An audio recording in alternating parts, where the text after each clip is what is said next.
What's going on, guys? My name is Matt and I am back with a new PC build. This time the price point is $1,500, and for that price you're getting a PC that can play pretty much any game at 4K 60 FPS with max settings. This is all thanks to the ultra powerful new RTX 3080 which is being used in this system. This PC is truly a jack of all trades. Gaming, streaming, and 4K video editing are all done with ease. At $1,500, this is probably the cheapest I would go for an RTX 3080 PC, just to avoid bottlenecks or corner cutting in other important areas. While this is an expensive computer, the value for money is actually still very good and is something I can recommend to those wanting to game at 4K. This video is in partnership with Microcenter, who is the one-stop shop for all of your work and learn from home tech needs. They offer by far the best in-person experience for buying PC parts, and while I did go off of pricing from Amazon and Newegg, buying these parts in store at Microcenter would save you a good amount of money through combo deals and other discounts. They also now offer a custom PC builder which helps you spec and budget out your system using parts that they have in stock and ready to be purchased. Check the links in the description to find a Microcenter near you, and check out not only the new PC builder but also the new build showcase area where you can see other PC builds and show off your own. Getting back to the video, let's now go ahead and talk about the parts that make up this $1,500 gaming beast, starting with the CPU. This is a choice that can vary heavily depending on what you're building the system for. I felt like going for a Ryzen 5 or i5 in this system didn't make a ton of sense because of how powerful GPU I would be pairing with it. Because of this, I went with the Ryzen 7 3700X. This CPU is both very powerful and offers great performance per dollar. For under $300, you're getting an 8-core, 16-thread beast of a CPU running on AMD's latest Zen 2 architecture. This chip has a base clock of 3.6 GHz and can turbo up to 4.4 GHz. Another cool thing is the fact the CPU is unlocked, meaning you can overclock it for even more performance. 8 cores is in most cases more than what you need for gaming,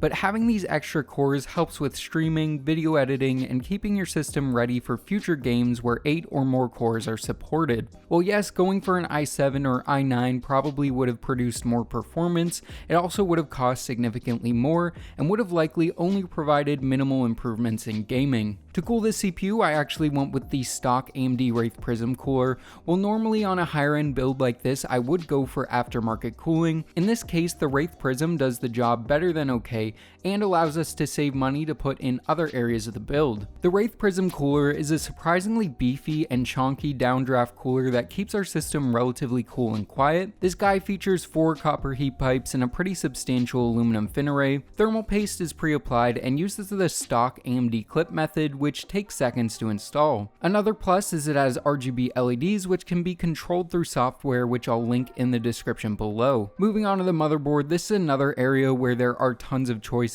I knew I wanted to go with a B550 board because it offered the best middle ground between price, features, and performance. The specific board I went with is the ASRock B550 Pro 4. I recently did a build with the Micro ATX version of this board and really liked it, so I decided to pick up this ATX version for this build. This board offers a ton of features including 4 DIMM slots, 3 M.2 slots, one of which is for M.2 Wi-Fi. It has a decent VRM and VRM cooling setup, and it looks really nice in my opinion, especially with all the other parts in this build. The one major downside of this board in my opinion is the fact it only has 6 back panel USB ports, which for some people might be a deciding factor. Other than that, I think the board could suit many people well. Because it is a B550 board, it has other things built in like PCIe 4.0 support and guaranteed support for the next gen Ryzen CPUs that are coming out later this year. For a little over $130, I can highly recommend this board. Moving on to RAM, this is an area where I had a lot of deliberating to do, but ultimately landed on this G.Skill Ripjaws kit of RAM. This is actually 32 GB of DDR4 RAM as a 2-stick kit which runs at 3200 MHz CL16. Ideally, I would have went with a 3600 MHz kit, but getting 32 GB at 3600 MHz was out of the budget. I could have went for a 16 GB kit of 3600 MHz, but I felt like with this kind of system, it made more sense to give up a little speed for a doubling in capacity. With all this being said, the difference in speed should have a 5% or less impact on gaming performance of the system. 32 GB is a great amount to have for being able to game with a ton of background programs running, and is also a good amount for streaming and video editing editing. I personally use 32GB of RAM to edit all of my videos in 4K. All in all, for around $110, this kit of RAM more than gets the job done. For storage, I knew I wanted to go all SSD, but to leave room in the budget, not start out with a ton of it. What I went with is a 1TB NVMe SSD.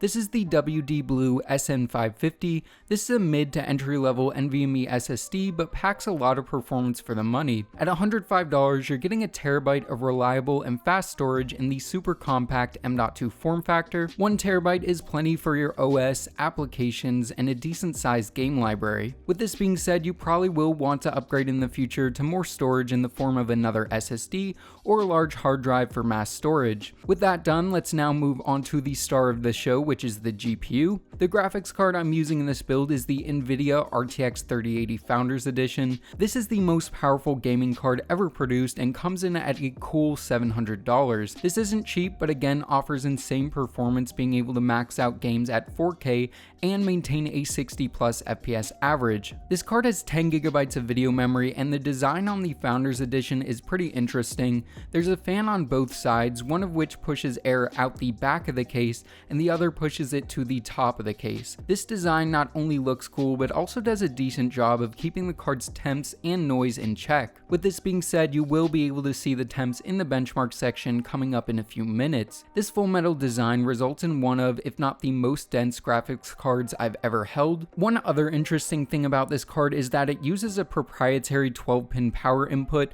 which you have to use two 8-pins to adapt to. This card also offers improved RTX capabilities, which can be used for ray tracing, DLSS, and other cool technologies. I'll be making more videos with this guy in the future, so if you have any suggestions of what you'd like to see, then let me know in the comment section below. Moving on to the power supply, I went with something that is actually a tiny bit lower than what NVIDIA recommends for an RTX 3080. Their recommendation is a 750 watt unit, but I went for a 700 watt one. With this being said, the system has an estimated power usage of under 500 watts, meaning the one I went with offers more than enough power. What I ended up getting was this Antec NE700G Zen power supply. This is a reliable 80+ gold certified unit. It offers plenty of clean power to the entire system, and while it is non-modular, the $90 price point makes up for it. Right now, $90 for a unit with this rating and wattage is a pretty good deal.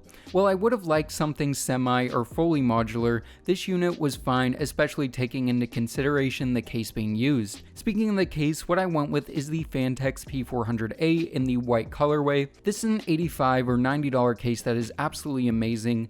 This is my first time building in a Phanteks case, and the experience was great. This chassis offers a full front mesh panel with 3 included ARGB fans that can be controlled with software, or with the built-in case controller, which I prefer because it means less background software bogging down my system. This case offers a power supply basement, rubber grommets on some of the holes, dust filters everywhere they should be, and plenty of room for cable management. With all this being said, the Phanteks P400A is an amazing case and I can highly recommend it. All in all, for $1,500, you're getting a set of parts that are reliable, well balanced, and should last you for many years to come.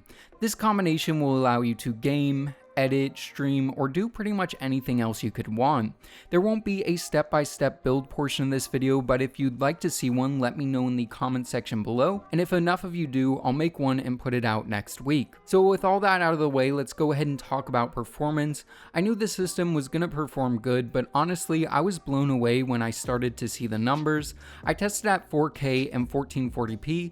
I honestly don't think the 3080 makes much sense in 1080p, but to each their own. I tested 6 games, and if there are other ones you'd like to see tested, let me know in the comment section below. Let's start things off with Borderlands 3. This game is probably the hardest to run game I test on a regular basis. With that being said, the system handled it with ease, being able to average over 95 FPS in 1440p and right around 60 FPS at 4K, both of these at max settings. This again is insane to see a system running this game so smoothly at 4K max settings. Next up is Shadow of the Tomb Raider using the built-in built-in benchmark again at max settings. In 1440p, the system averaged 126 FPS, and at 4K averaged 80 FPS. Again, for this title at these settings, this performance is mind-boggling. Next up is Far Cry 5, which also tested at max settings and received a 122 FPS average in 1440p and a 92 FPS average in 4K. For Doom Eternal, I tested at 4K max settings and averaged 152 FPS. This is crazy performance and made me not even want to test in 1440p because 4K 144 plus FPS seemed to be good enough to keep you from wanting to lower the resolution to 1440p. Moving on to Apex Legends, again at max settings. In 4K resolution, the system averaged around 130 FPS, which was really good. In 1440p, I must have left the frame limiter on because the FPS stayed pretty much locked at 144 Hz, which 1440p with a locked 144 Hz is an absolutely amazing experience, especially at max settings. Finally, in COD Warzone, at 4K max settings, the system averaged 125 FPS,